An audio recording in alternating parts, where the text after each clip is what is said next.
Il est important pour la France, l'Europe, de rester autonome et de ne pas être dépendant en cas de gros problèmes géopolitiques d'infrastructures américaines. Donc, ce qu'on peut retrouver dans l'automobile, ce qu'on peut retrouver dans les matières premières telles que l'électricité ou encore le pétrole. Hein. On est en plein dedans et les paiements en font partie. Et ce qui est sympa, c'est que sur un sujet aussi stratégique, aussi complexe, on fait vraiment du produit avec de l'interface.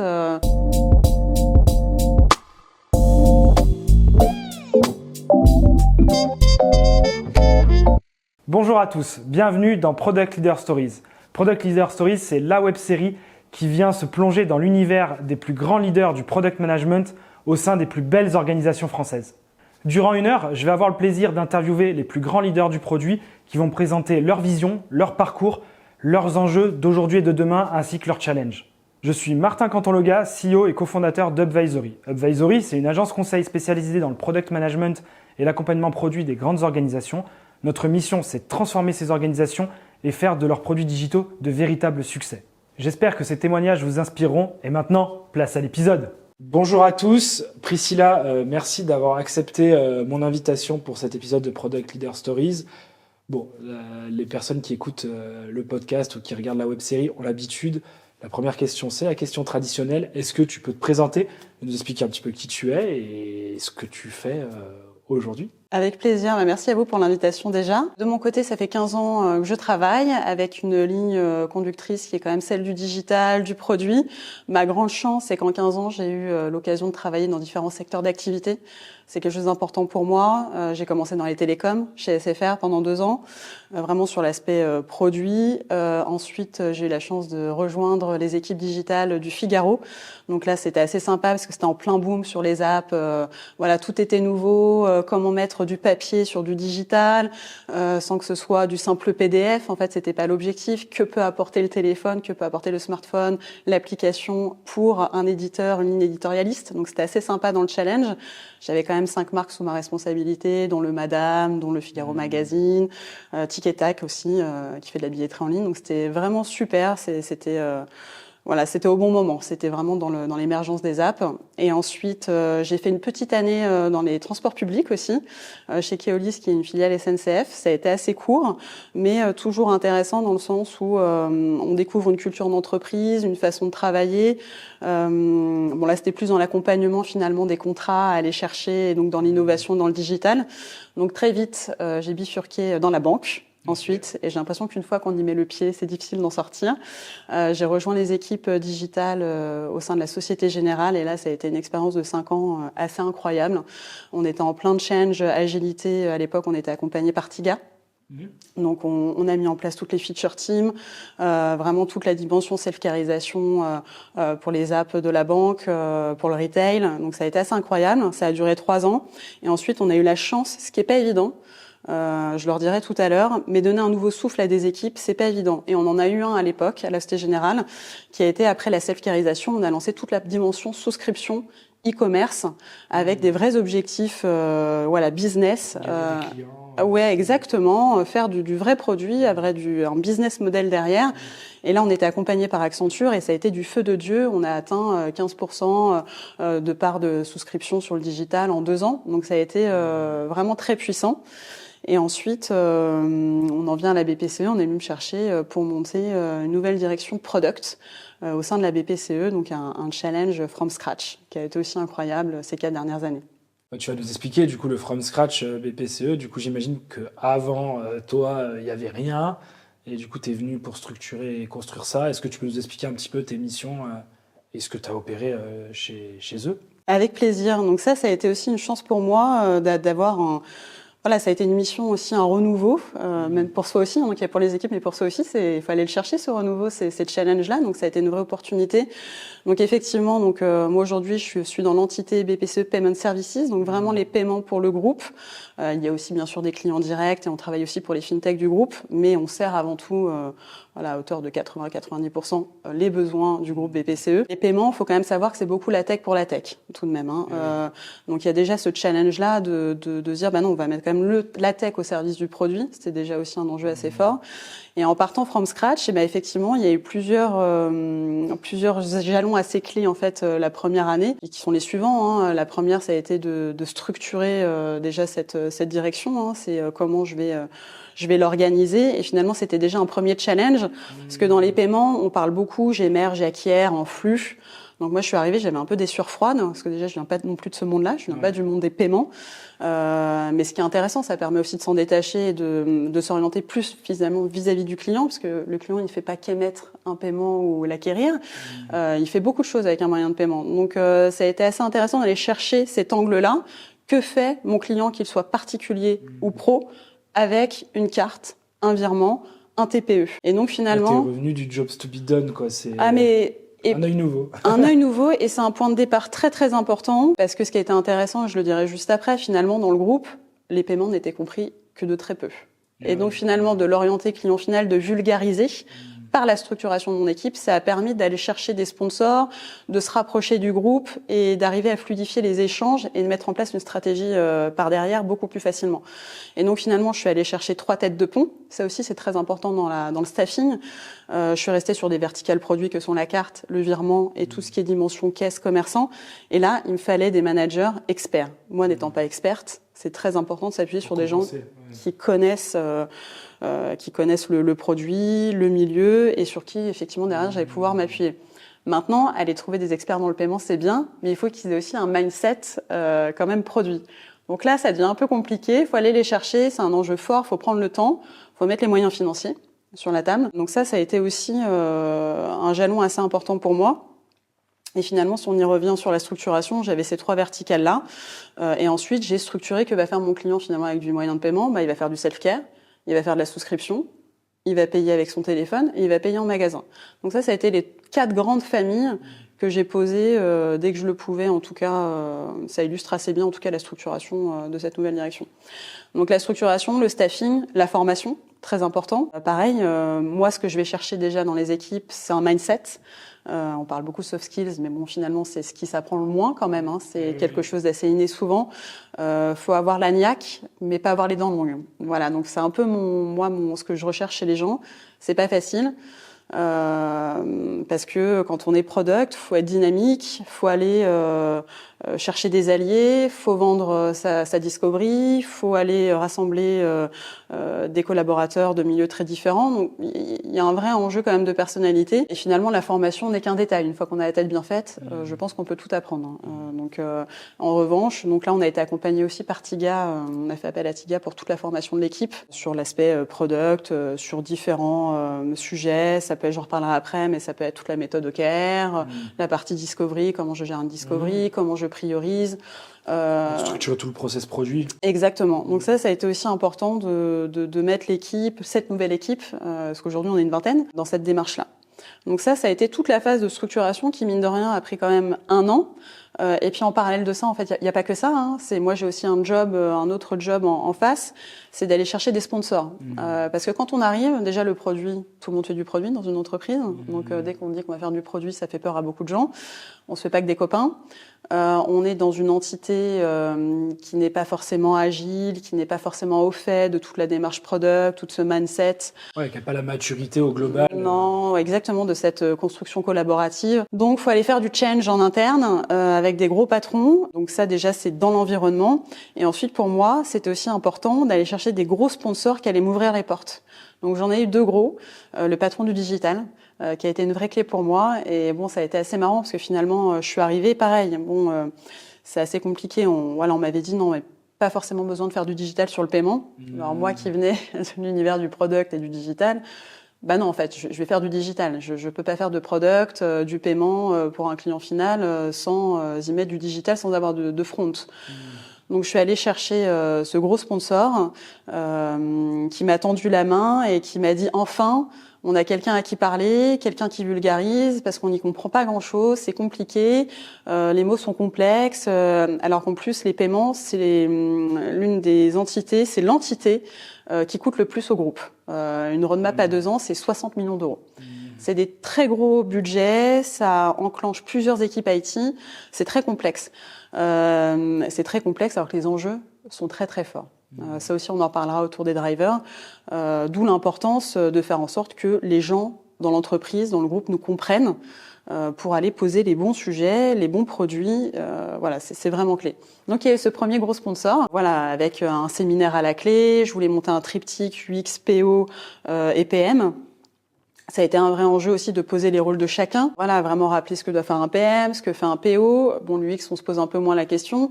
Et de créer voilà, une vraie unité, un vrai triptyque sur mon équipe et englober, venir intégrer ces 2 autres postes au sein de cette direction et de cette démarche.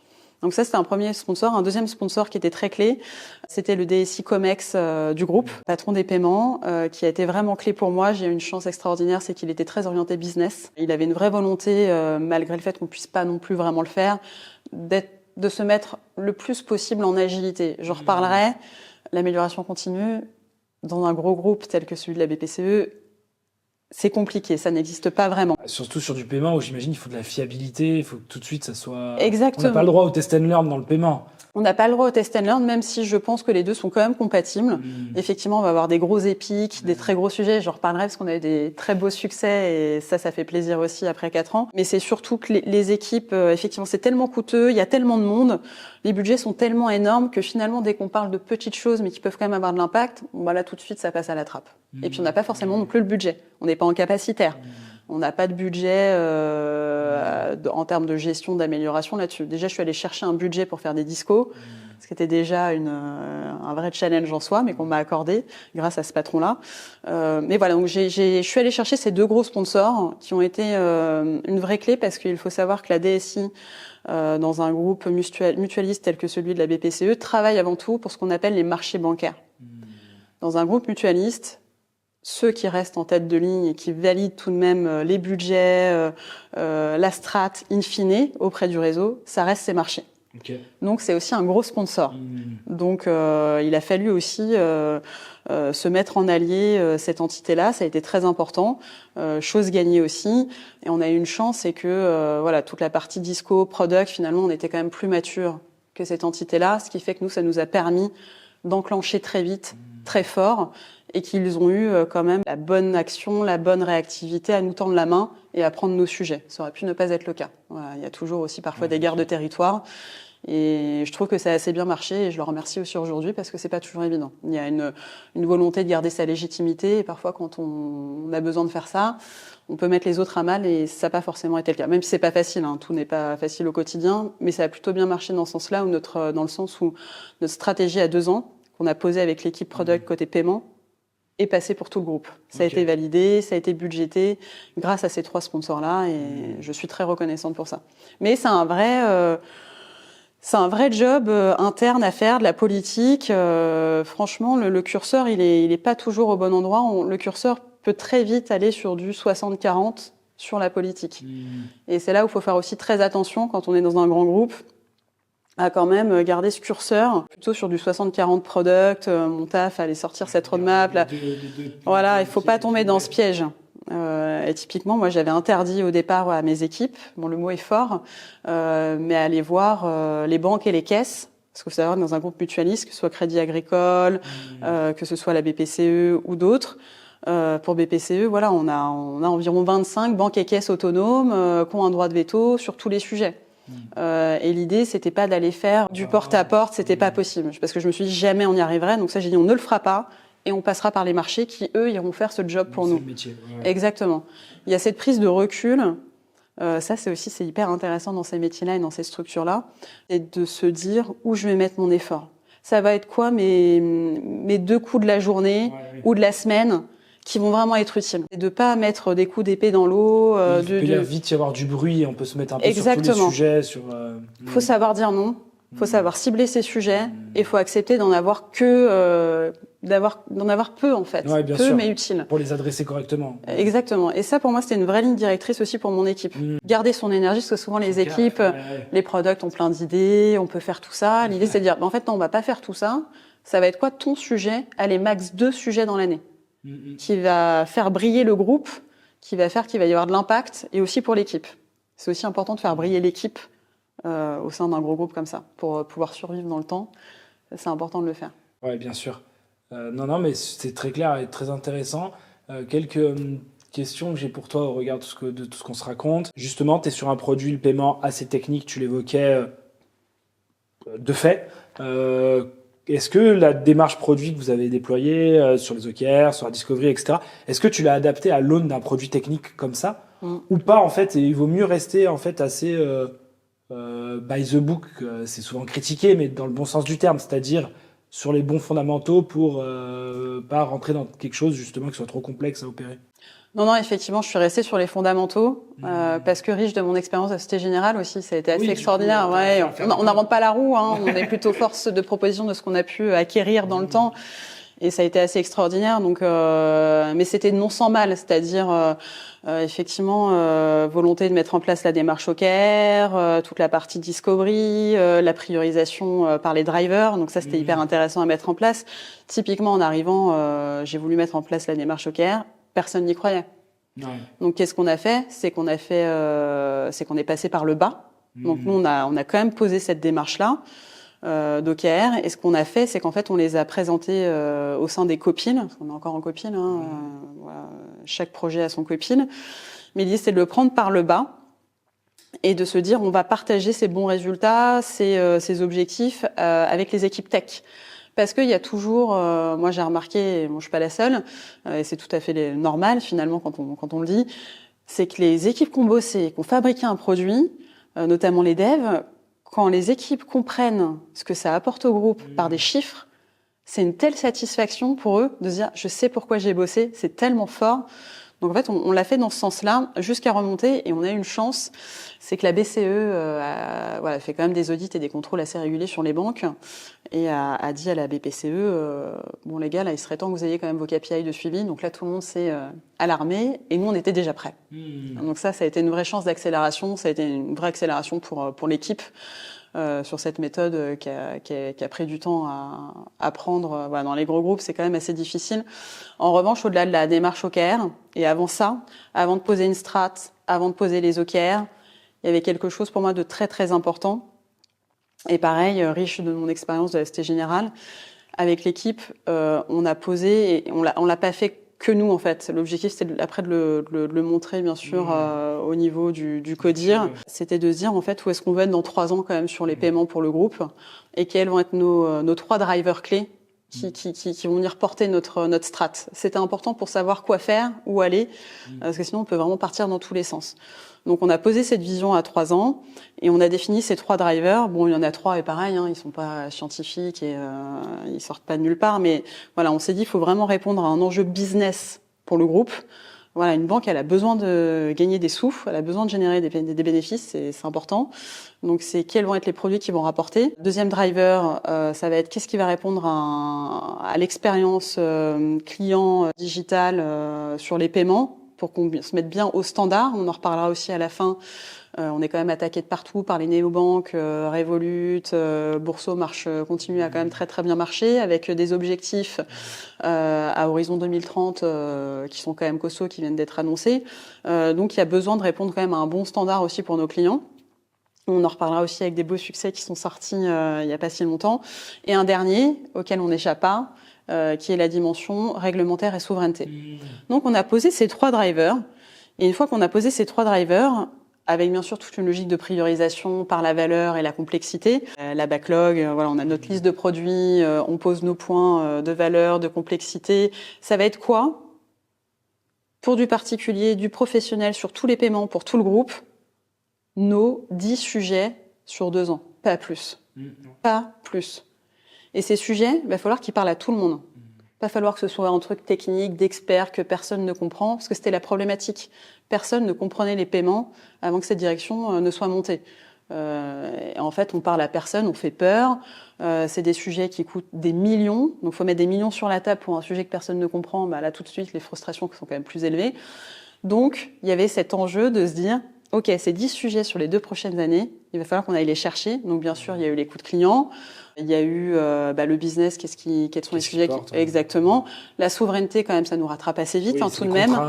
Exactement. Après, il faut bien le faire intelligemment, mais bon. Mais ça peut être des drivers. Exactement. Comme tu l'évoquais sur les KPI tout à l'heure. Et on a eu des super sujets tels que Wiro, on en reparlera plus tard. Et typiquement, pareil, c'était assez sympa. Je suis arrivée, il y a 2 sujets pour moi qui ressortent à chaque fois. C'est, je regarde un peu les remontées sur les stores, les remontées clients.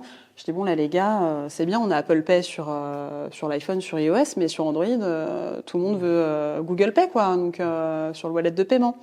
Donc qu'est-ce qu'il en est? Donc là tout le monde me dit ça fait 5 ans que le sujet est sur la table, vous y arriverez jamais. On l'a sorti au bout de 2 ans. Et c'était une très très grosse attente. Et là, je remercierai jamais assez l'équipe. Parce qu'il faut être tenace, faut tenir bon, faut avoir les bons arguments. C'est un dossier qui remonte jusqu'au CDG, c'est-à-dire jusqu'à Nicolas Namias pour validation. Il faut avoir la conformité de notre côté, parce que mine de rien, le business model d'un Google, c'est quand même la donnée. Alors ça reste de la donnée de paiement, c'est cadré, voilà, il y a pas de sujet, mais ça fait quand même c'est un sujet qui fait peur, notamment dans le service bancaire.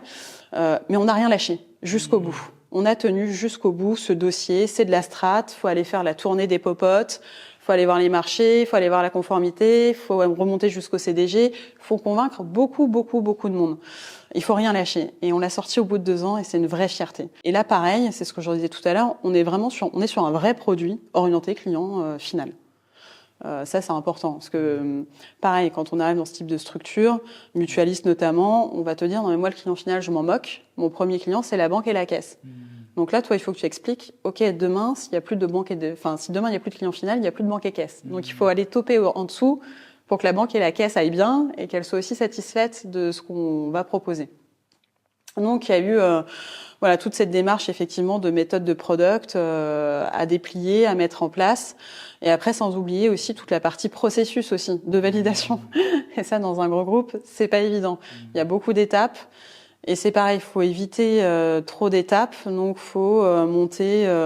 On a monté des product boards avec les bons valideurs. L'objectif, c'est qu'il n'y en ait pas trop. Et quand même des instances qui ont de l'impact pour valider au plus vite. Ça aussi, ça a été un gros challenge. Intéressant, de créer des instances juste de validation pour s'éviter les boucles et effectivement être au bon niveau.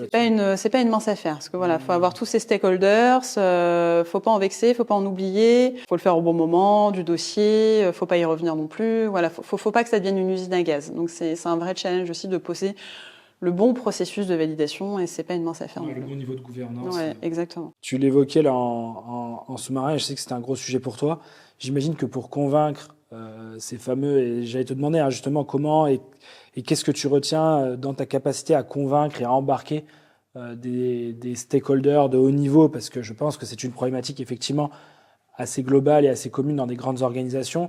Et ce que je trouve fort dans ton exemple, c'est que sur un produit très technique, tu as fait cet exercice de vulgarisation et de déterminer la valeur pour le client final, l'utilisateur final, ce qui est la force des démarches produits. Et c'est vrai qu'on peut vite l'oublier, comme tu le disais, en bout de chaîne, parce qu'on a des chaînes compliquées avec les institutions, les succursales, etc. Mon point, c'est comment tu as réussi à vulgariser pour en faire une force et un développement. Et ça, je crois que tu vas nous en parler pas mal, tu l'évoquais. Et surtout, pour convaincre, moi, je retiens ça aussi en termes d'image, un patron du digital, du coup, qui est plutôt sur le fonctionnel, j'imagine, et un patron plutôt technique DSI paiement. On est, je pense, sur pas la même typologie de profil aussi, et de driver, de mindset, de culture, d'intérêt. Donc, je trouve ça fort d'avoir réussi à convaincre un peu les deux faces d'une même pièce. Voilà, comment tu as opéré ça et quel conseil tu donnerais si une personne, parce que dans le métier de product, on est souvent entre les deux, entre le fonctionnel, le business et la tech, comment on arrive à convaincre ces stakeholders Et en plus, au-delà du product, de toute façon, peu importe l'entreprise, il y a toujours une expertise. Oui, bien sûr, effectivement, Et donc, effectivement, tu as raison, les gens viennent d'horizons différents, il y a beaucoup de monde, donc il faut réussir à rassembler tout ce monde-là, tout ce collectif. Et moi, je redis, la vulgarisation, donner du sens, c'était la première chose pour moi. Et quand tu arrives à expliquer très simplement ou dans Des choses 3 ans, complexes. ouais, et puis ou dans 3 ans, le paiement pour le groupe doit être, que tu as posé 3 drivers qui parlent à tout le monde. L'expérience client, elle va parler à qui? Elle va parler au patron du digital. Ta partie business, elle va parler au patron du marché bancaire. Toute ta partie souveraineté réglementaire, elle va parler à toute la dimension conformité, souveraineté. Exactement. Tu arrives déjà à toucher, ne serait-ce qu'avec les drivers, des gros sponsors clés qui vont se dire « Ah, elle a compris. » Et elle prend en compte notre point. Exactement, et nos besoins. exactement. Elle rentre dans mon besoin, à moi aussi, au-delà du client. Et là, tout de suite, tu arrives à catcher quand même ton audience. Donc ça, c'est très important.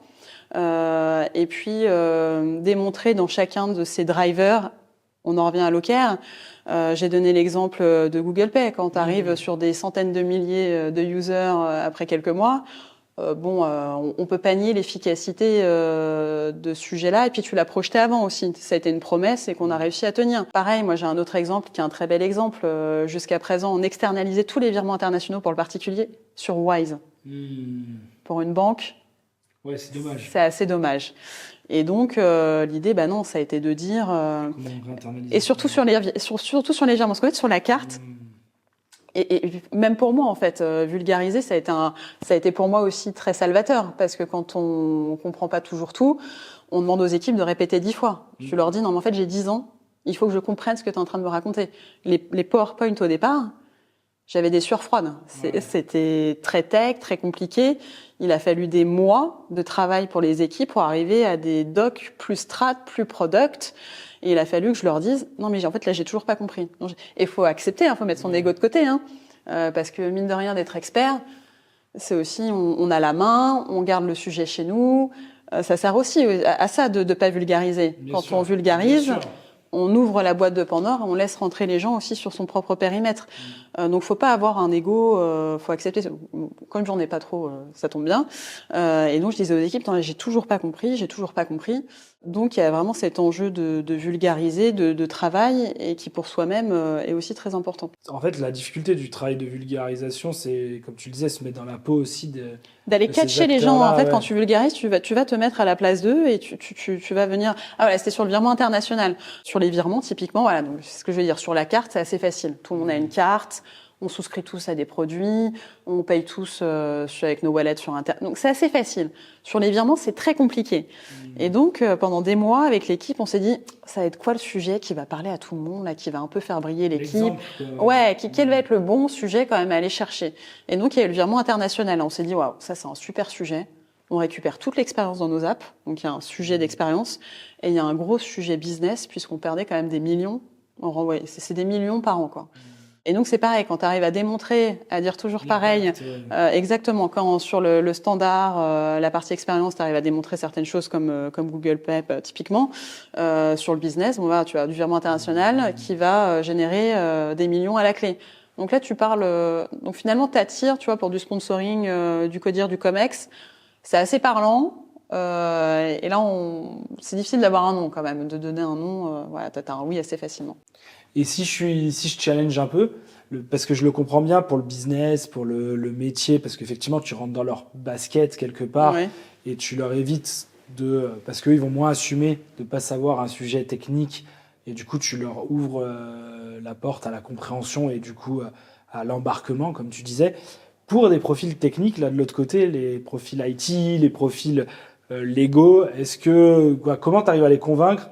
Parce que le risque de la vulgarisation, et je pense que certaines personnes n'osent pas y aller si je me permets, c'est je veux montrer que je suis expert et je suis plus rassurant en ayant une position d'expertise et en racontant, en maintenant tout le jargon technique, le mystère technique, parce que du coup je montre que je suis un peu le sorcier de la cour, quoi. Que je suis le sachant et sans moi, on ne peut pas se passer de moi. Voilà, et du coup, est-ce que tu n'as pas un risque de faire peur? Par exemple, je prends un DSI qui se dit, oula, est-ce qu'elle comprend bien tous les tenants et les aboutissants techniques pour opérer ça? Oui, sur le papier, ça a l'air sympa et mignon. Je me fais l'avocat du diable, mais in fine, ça va être compliqué technique et ça tient pas la route. Et les personnes, là, elles n'ont pas compris tous les tenants et les aboutissants, ce qu'on peut entendre parfois sur les équipes produits du sujet. Et tu vois, comment tu arrives à être au bon niveau et accrocher les wagons là-dessus? C'est une bonne question et moi je dirais que la DSI, les devs, c'est un peu ce que je disais tout à l'heure pour les OKR. C'est vrai qu'il y a cette volonté de rester bien positionné, c'est moi le sachant, etc. Mais ça reste qu'en fait, ces équipes-là ont aussi besoin de savoir pourquoi elles bossent. Ouais, du sens. Peu importe le métier dans une entreprise, c'est important d'avoir du sens. Quand il n'y en a plus, c'est très compliqué pour les collaborateurs. Et pour moi, c'était une vraie volonté, avant tout pour moi, d'ailleurs très égoïstement. Moi, j'ai besoin de savoir pourquoi je bosse. Et j'avais besoin d'être sûre que mes équipes sachent pourquoi elles travaillent. Et finalement, cette logique-là, tu l'étends à toute une entreprise. Et quand un dev, une DSI sait pourquoi elle bosse, et quand elle voit les résultats de ce qu'elle a mis en place, et que tu lui promets de la mettre en lumière par rapport à ce qu'elle leur a fourni, ce qu'elle leur a fabriqué, ils diront pas non. Et il y aura une vraie satisfaction aussi pour les équipes de se dire, ah ouais, en fait, ce que j'ai fabriqué, là, ça rapporte tant, il y a tant d'usages, sur la place, on est les premiers à sortir tel sujet. Je pense que l'ego, on arrive à l'effacer grâce au sens. Ce qui est pas évident, hein, c'est un vrai sujet d'ailleurs, c'est ce qui, l'humain dans une entreprise, c'est ce qui pose souvent problème.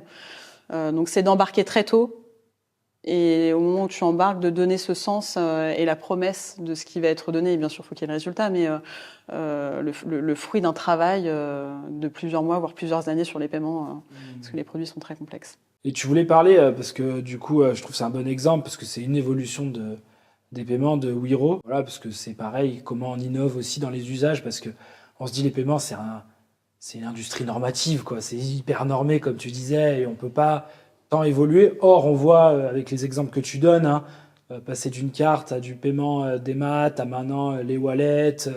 Voilà, il y a des initiatives comme Wero, je pense qu'ils viennent changer tout ça. Voilà, comment tu vois les choses? Est-ce que ça a été aussi un facteur d'innovation? Tu parlais de vision à 3 ans, sans révéler de secret de chapelle, bien évidemment. Non, oui. Est-ce que c'était aussi un enjeu pour vous d'innover, de faire évoluer les usages et qui viennent avec les évolutions technologiques? Comment tu vois la chose là-dessus? Oui, alors les paiements, c'est vraiment un périmètre, un métier qui bouge sans cesse, qui évolue tout le temps. Ce qui est marrant, parce que comme je disais, d'un premier abord qu'en extérieur, on se dit ça bouge pas tant que ça, in fine. Et ouais, et puis en fait, dans l'usage, on voit qu'il y a des grosses attentes. Donc déjà, il faut vraiment être à l'écoute du client. Enfin, c'est là où la démarche product est exactement tout son sens, et surtout dans des secteurs tels que celui des paiements. Parce que ce soit un particulier ou un professionnel, il y a des très grosses problématiques d'ailleurs avant tout. Avant même un usage, il y a des problématiques. Moi, demain, je me retrouve sans ma carte, je perds ma carte physique. Un peu stressant. Très, très, très stressant. Et quand je suis arrivée chez BPCE, on m'a dit, c'est formidable, tu vois, là, on proposait la carte digitalisée en 72 heures, on va passer en 48 heures. Bon, là, tu vois, donc là, tu le dis aux équipes, non, on va passer en temps réel. Tout le monde est en temps réel et mine de rien, c'est des gros chantiers tech. Donc, et typiquement, on a sorti, c'est un rattrapage, ça c'est un standard qu'il a fallu qu'on rattrape. Mais là, ça y est, c'est sorti il y a pas longtemps, les opérations en temps réel, les opérations de la carte et la carte digitalisée en temps réel. Donc, tu as quand même une dimension, notamment pour les grosses banques, pas les néos, mais déjà de standardisation, en fait, de remise au standard. Tu vois, Google Pay, à la rigueur, on était les premiers sur la place pour les banques historiques. Ça, c'était une chance, mais les néobanques nous ont pas attendu non plus. Mais là, on est plutôt dans du rattrapage. Et après, tu as une vraie dimension d'innovation, où c'est là, faut être très, très à l'écoute de nos clients, des besoins. Bon, ça, c'est une démarche product qui est connue, mais qui, dans les grands groupes, est plus difficile à faire. Et notamment sur certaines segmentations de clientèle, telles que les pros ou les corporates, c'est plus compliqué d'aller faire de l'écoute client. Mais typiquement, je trouve qu'on a un bel exemple, et pour le coup, la BPCE, on a été les premiers à sortir ce produit-là, Tap to Pay. Tap to Pay étant du paiement pour le commerçant directement sur son appli. C'est-à-dire, il n'a plus besoin de TPE, d'une grosse machine coûteuse, dépendante d'un bon Wi-Fi, avec une queue, etc., où tu peux même doubler en fait avec ton TPE, parce que tu as une queue, mais tu peux doubler tes moyens d'encaissement en fait directement sur son téléphone.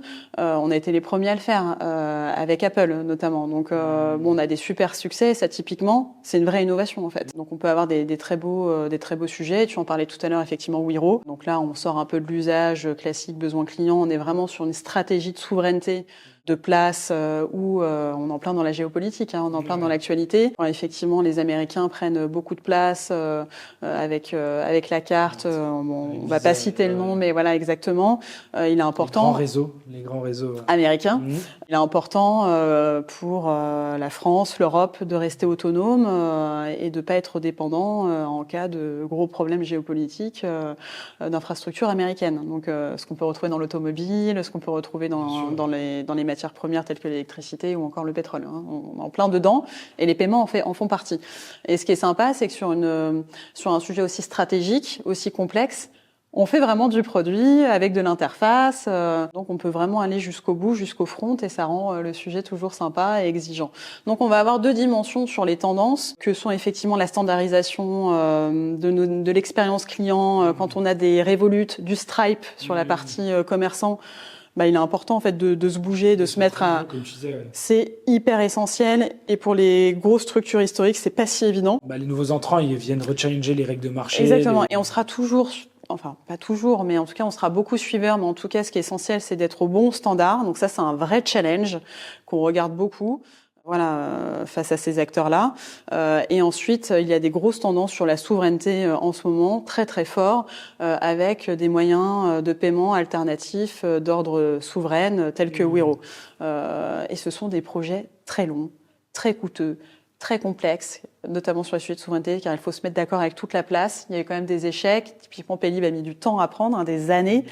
Là, Wero a très bien démarré sur la base de Paylib d'ailleurs, donc c'est bien enclenché. On espère que ça ira dans le bon sens. Mais bon, l'actualité nous aide beaucoup. Donc finalement, c'est un mal pour un bien, en tout cas pour les paiements.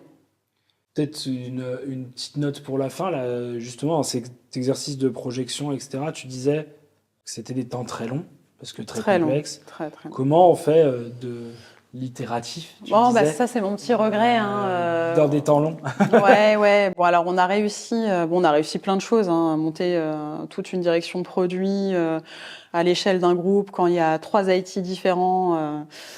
C'est déjà un vrai challenge, et d'avoir une roadmap strat avec 10 beaux sujets et qui sortent avec des belles atteintes sur objectifs. Après 4 ans, on est très heureux. Maintenant, je redis, c'est une entreprise qui n'est pas sur du capacitaire, qui est sur des gros budgets. Donc dès qu'on parle d'amélioration continue ou de budget pour de la petite ligne, sachant que je redis, les banquiers et les caisses ont un droit de regard, ça devient tout de suite très compliqué. Donc là, il faut un peu tricher. Il faut réussir à faire passer ces lignes.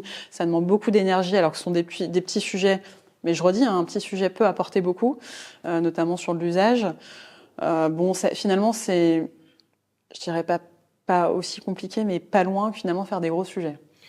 Mais tiens, c'est peut-être le petit dernier sujet, question que j'ai envie d'aborder pour la fin. Mais justement, est-ce que, en tant que décideur, même sur le produit, c'est vrai que ça peut être une limite, la gestion comptable, budgétaire des entreprises. Tu l'évoquais, est-ce que du coup il faut être bon en ingénierie budgétaire, financier, jouer là-dessus, et est-ce que tu peux y voir des évolutions? Est-ce qu'à terme tu penses que les boîtes peuvent bouger là-dessus? Parce que c'est vrai que c'est une contrainte qu'on remarque beaucoup. Ouais, et puis à contrario, je l'avais pas à la Société Générale. Okay, à la Société Générale, on avait vraiment ce mode épique. Ouais. Donc des gros sujets, mais c'est pareil, il n'y en avait pas beaucoup en fait. Il faut pas qu'il y en ait de toute façon beaucoup, il faut qu'ils soient impactants. L'inverse serait inquiétant presque. Ouais, exactement. Donc on avait ces gros épiques, quelques gros épiques qu'on validait dans une enveloppe budgétaire strat, vraiment dédiée, et on avait cette enveloppe dite capacitaire où les équipes étaient autonomes pour faire ce qu'elles voulaient en fait. Elles ne rendaient pas de compte. Il n'y avait pas besoin d'aller lever la main pour dire faut que je change. Bon, je dis n'importe quoi, mais il faut que je remonte ma feature là en haut de page. Voilà, les équipes étaient très autonomes, très responsables, donc ça fonctionnait très très bien.